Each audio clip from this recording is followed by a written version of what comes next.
kanyang mama at papa. Sadly, hindi pinagkaloob ni God ang happy ending. As Haniel's As Haniel's auntie, I witnessed how she was as a kid, batang malambing, pero bratinela. I remember one time lumabas ang tutor niya sa room niya na umiiyak. When asked what happened, binata daw siya ng lapis ni Haniel. O di ba, bratinela?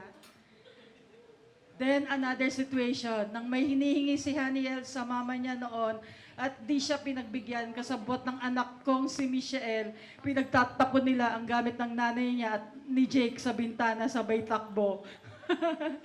I watch her grow from Bratanella to a matured, independent woman.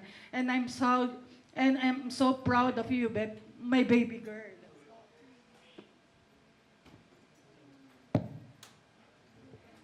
Haniel is like a daughter I never had. Nung mawala ang nanay niya, ako ang tumayo bilang second mom niya. And I remember how excited I was nang bilhan ko siya ng mga damit sa Shein. Pero di naman niya lahat sinuot.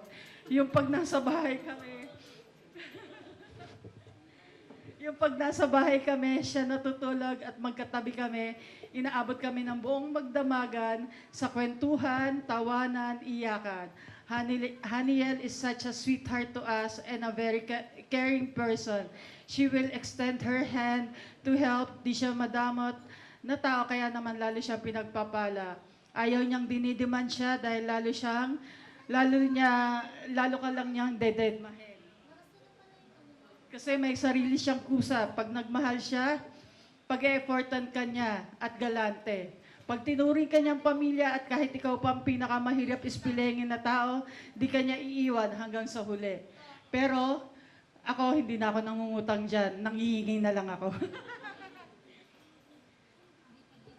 Remembering my sister, minamarites niya sa akin noon ang mga naging jowa ni Haniel at sa mga di niya pagkagusto sa mga ito.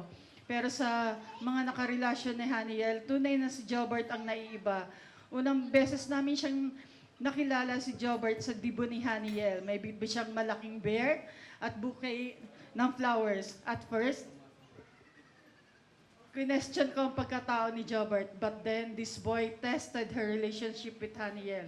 He stayed and proved his love to Haniel. He treated my pamangkin as a princess, mabait na bata at magalingin.